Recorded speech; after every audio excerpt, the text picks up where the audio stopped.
Hi friends, আমি অরুণিমা। পুরীতে পৌঁছে আমরা যে হোটেলটায় ছিলাম অতিথি হেরিটেজ, তার রুমটাও তোমাদের সঙ্গে একটু শেয়ার করলাম।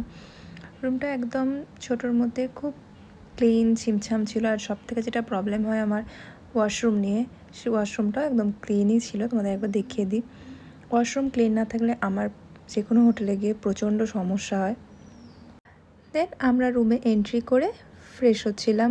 এই যে গুলগুল, ও আমার সাথেই ব্রাশ করবে বলে বায়না, ও আর আমি একসঙ্গে ব্রাশ করছিলাম। দেন সি বিচে যাওয়ার জন্য রেডি হচ্ছিলাম। এই যে গুলগুল রেডি। গুলগুল স্মাইল।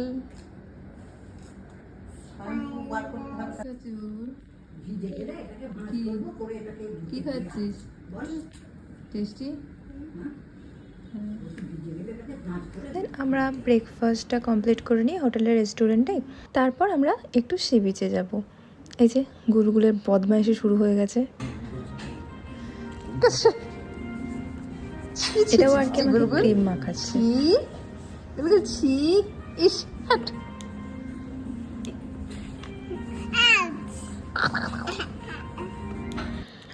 আমরা ব্রেকফাস্টের অর্ডারটা করে একটু ওয়েট করছিলাম।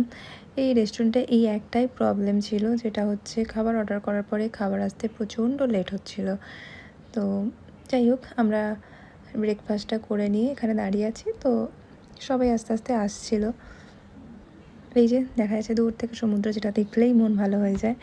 যত ভাবি সমুদ্রে এসে স্নান করবো না, প্রচণ্ড লেভেলের ট্যান হয়ে যায় আর আমার গায়ে র্যাশেসও হয়ে যায়। তো তাও নিজেকে কন্ট্রোল করতে পারি না, সেই নেমেই যাই। তারপরে ওয়াশরুমে ফ্রেশ হয়ে আমরা চলে এসেছিলাম লাঞ্চের জন্য। লাঞ্চে গুলগুলের জন্য ছিল ভাত, আলু ভাজা, ডাল আর ডিম ভাজা। আর আমাদের জন্য ছিল পর্ন মালাইকারি আর পার্শে মাছের ঝাল। আমরা লাঞ্চটা একটু তাড়াতাড়ি কমপ্লিট করার চেষ্টা করছিলাম, কেন কি আমরা সকলেই প্রচণ্ড টায়ার্ড। একটু শুতে না পারলে শরীর পারমিট করবে না। এরপরে আমাদের বিকেলবেলা মন্দিরে যাওয়ার আছে। লাঞ্চ সেরে আমরা একটু রেস্ট করে নিই। দেখা হচ্ছে নেক্সট ব্লগে। ততক্ষণের জন্য সকলে ভালো থাকবেন। টাটা।